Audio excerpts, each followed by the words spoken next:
Hello बच्चों, दिया गया प्रश्न इस प्रकार से है। अभिकथन क्लोन्स का उत्पादन लैंगिक प्रजनन या समान लैंगिक प्रक्रिया के द्वारा होता है। कारण कह रहा है ये कई कोशिकाओं के संतति कोशिकाओं के समूह के द्वारा या हेट्रोजाइगस लाइन के प्रजनन द्वारा तैयार होते। प्रश्न की मुख्य अवधारणा है क्लोन्स।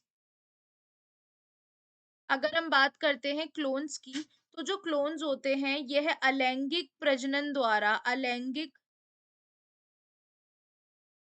जनन द्वारा तैयार किए जाते हैं। और क्योंकि अलैंगिक में क्या होता है, एक जनक जो होता है, एक ही जनक जो है वो अपनी कई सारी संतति को उत्पन्न करता है।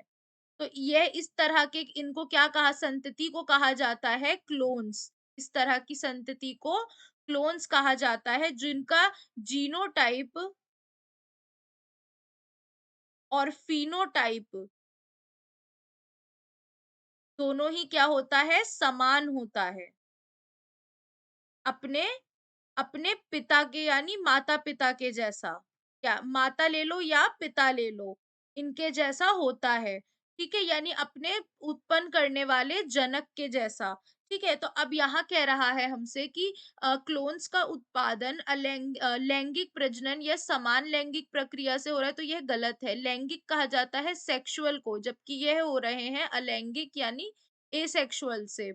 दूसरा कह रहा है ये कई कोशिकाओं से संतति कोशिकाओं का समूह के द्वारा या हेट्रोजाइगस लाइन के द्वारा प्रजनन द्वारा उत्पन्न, तो यह भी गलत है कि यह जो होते हैं अलैंगिक जनन से होते हैं जिसमें जीनोटाइप और फिनोटाइप दोनों एक समान होता है। तो हमारा सही उत्तर हो जाएगा ई, यानी कि दोनों हमारे असत्य हैं। आशा करती हूँ आपको समझ में आया होगा। धन्यवाद।